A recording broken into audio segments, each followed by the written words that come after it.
Update muna tayo kay Paul Montibon sa kasalukuyang sitwasyon dyan sa Villamor Air Base. Paul, partner, magandang gabi sa iyo.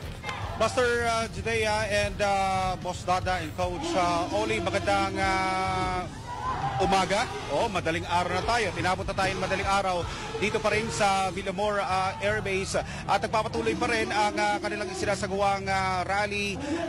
Ito nga ay kasunod nga ng tuluyang paglipad o pag-alis ni dating Pangulong Rodrigo Duterte sakay ng isang jet kasama ang dating niyang Executive Secretary na si Attorney Vechaldea. At ngayon naman ang lahat ng mga supporters pa rin dito ay nagpaiwan bilang pagkondena, panawagan sa sambayan ng Pilipino at lalo-lalo na sa gobyernong Marcos Jr. na mali ang kanilang ginawa at lalong-lalo ito pagtulungan doon sa implementasyon ng arrest warrant mula yan sa International Criminal Court. At bukod nga kanina ay nagsalita na rin si Attorney Israelito Torion, nagbahagi ng kanyang mga pahayag at iba pa na mga kaibigan at mga kakilala ng dating Pangulong Rodrigo Duterte para magpahayag ng kanilang mga hinaing kaugnay nga sa nangyayari ngayon dito sa ating bansa. At ngayon nga mga kapartner, kasama natin si Doc Lorena Badoy. Kumustahin natin kanina na saksihan po ninyo ang pag-alis ni dating Pangulong Rodrigo Duterte. You've been crying, so emotional with what is happening right now. Ano ang gusto nyong ipaabot? Ano ang nararamdaman natin para sa kalagayan ngayon ni dating Pangulong Rodrigo Duterte? And how are you also feeling doon sa ginagawa ngayon ng gobyerno sa mga Duterte? I know that first of all, PRRD will want all of us to be brave. Like si Pastor, tatag lang, di ba? But walang kapanapanalo si Bongbong Marcos dito sa ginawa niyang ito. Talong-talo. I keep wondering who his political advisors are because walang panalo. Napakalaki ng problema niya ngayon sa ginawa niya sa isang pangulo na pinakamamahal ng Pilipino.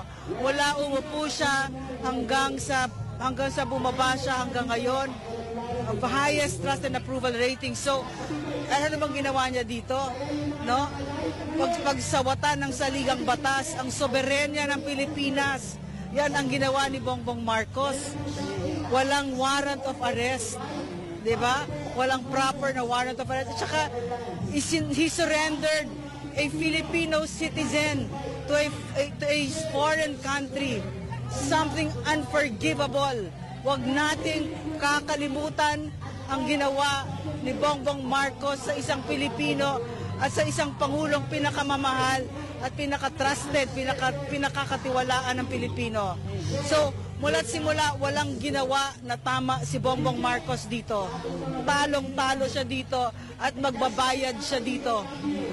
Dok, paulit-ulit na naninindigan at ginigiit ni dating Pangulong Duterte na wala siyang naiisip o maalala na ginawa niyang masama o paglabag sa batas. Ang ginawa lang niya ay hindi para sa kanyang sarili, hindi para sa kanyang pamilya, kundi para sa mga mamayang Pilipino na maging ligtas, mapayapa, maayos, nakakapaglakad tayo ng malaya at hindi tatakot sa gabi.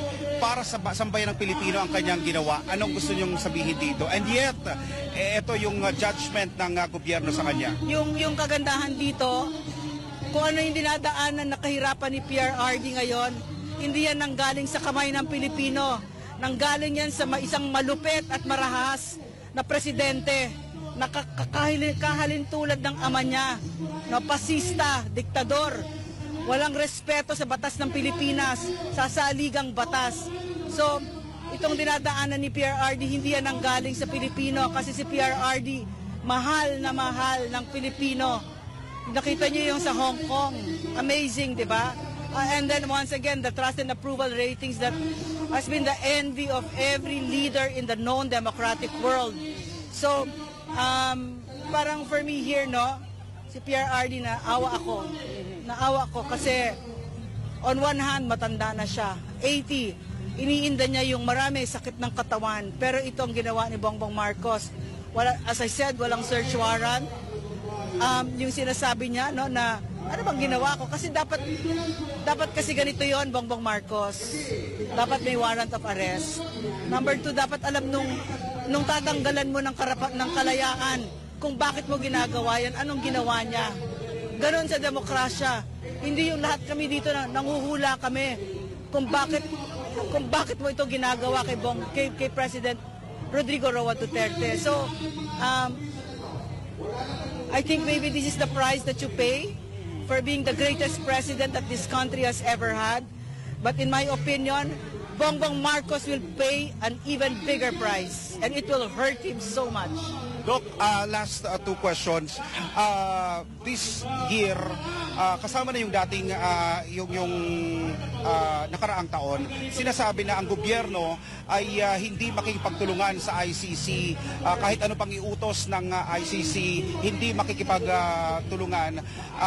Pero and yet, ito nakita natin na kasama ang PNP, kasama nag-implement, si Chief PNP Marbil, nandito para mag-secure ng security measures, and the President himself, sinabi naman na naaayon sa batas ang ginawa niya doon sa implementation ng arrest warrant kay former President Duterte. Nagsinungaling ba siya sa punto ngayon? I think yung mga pananaw ni President Bongbong Marcos na yan, is a very clear manifestation of his mental status. Because sinong Pilipino ang magsasabi na, ano yung sinabi niya? Yung inaano lang yung batas? Sumusunod lang.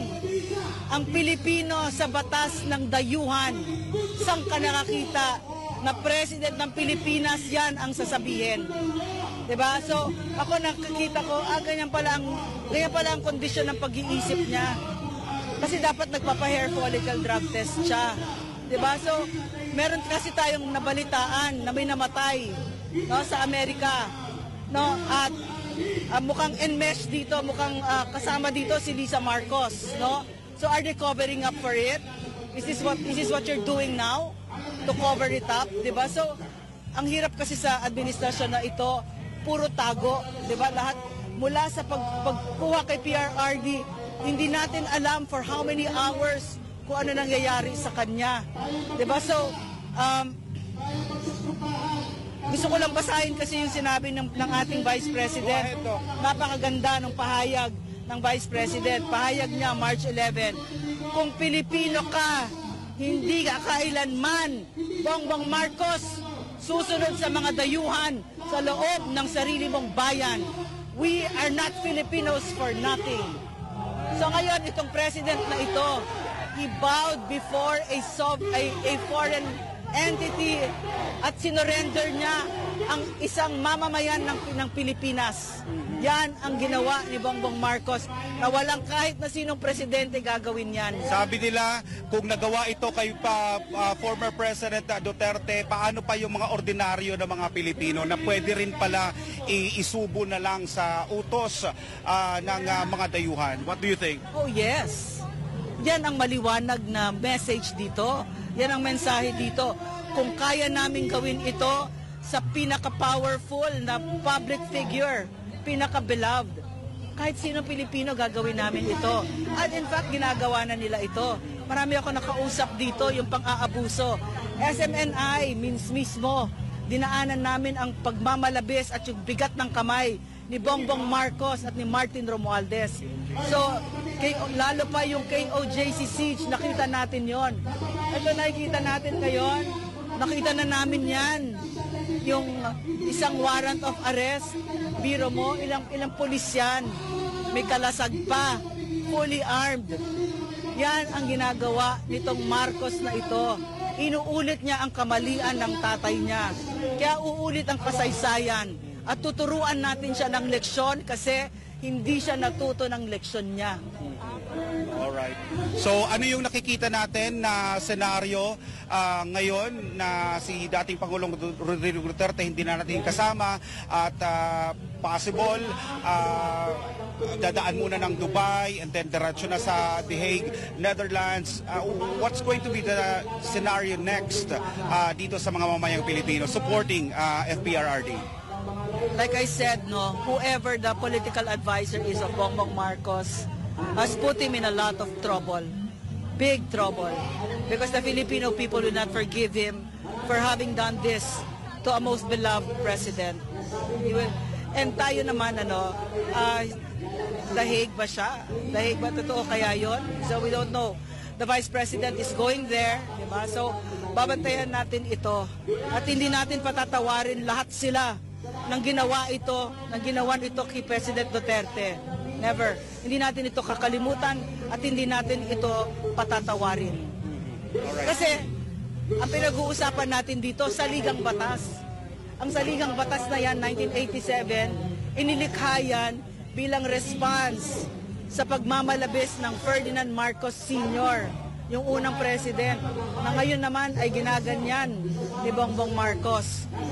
Ay isang konstitusyon na proteksyon ng mga mamamayan sa isang gobyerno na nagmamalabis at ginagamit ang kapangyarihan para saktan ang Pilipino, imbes na katulad ng ginawa ni PRRD na ginamit niya ang kapangyarihan na yan para pagbutihin ang buhay nating lahat. Alright. Maraming salamat, Doc Lorraine. Boss Dada, Coach Oli, and of course, Master Judea. Kanina ay nakausap din natin si Attorney Israelito Torion.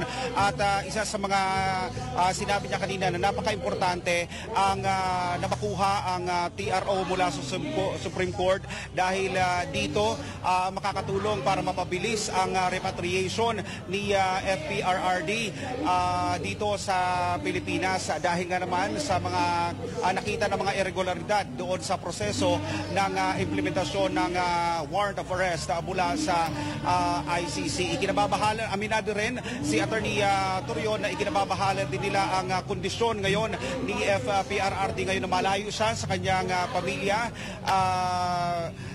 Kaya naman inaasahan na sana ay magkaroon ng mabilisan na mapuntahan agad ang lugar ngayon ni FPRRD para naman ay mabigyan siya ng sapat na atensyon lalong-lalo na sa kanyang medical problem na kinakaharap ngayon. Maya-maya. Pwede bang pahabol? So, Yes, Doc. Maraming nalulungkot, maraming umiiyak. Pero gusto ko sabihin sa ating mga kababayan na ngayon ay masakit ang puso sa nangyayari. Si PRRD handang-handa siya dito. Sinabi niya sa akin, Lorraine, hanggang sa kahuli-hulihang hininga ko, ibibigay ko sa Pilipinas. Wala siyang takot dito. No nasa Hong Kong kami 2 days ago, maraming chances na binigay sa kanya na tatakas siya, hindi na siya uwi. Sabi niya, hindi, uwi ako, haharapin ko. So huwag kayong matakot. Handang-handa ang ating Pangulong Duterte dito. Niyakap na niya ito. So yakapin din natin ito. Alright. So yan na muna, Master Judea, Boss Dada, and of course Coach Oli, ang ating update dito. At kanina narinig din natin ang usap-usapan na mula dito sa Villamor Air Base ay lilipat ang grupo nila dito para magsagawa din ng kanilang pagpapahayag ng kanilang mga hinaing doon naman sa harap ng Korte Suprema. At inaasahan na marami pa rin na mga pro-Duterte at nagmamahal sa bayan ang susuporta sa kanilang isasagawang rally anytime ngayong oras na ito, ngayong araw na ito, patungo doon sa harap ng Supreme Court. Maya-maya lang mga kapartner, ay aantabayan pa natin ang iba pa ng mga update mula dito sa Villamor Air Base. Para sa Diyos at sa Pilipinas nating mahal, back to studio mga kapartner. Alright, so thank you, partner Paul.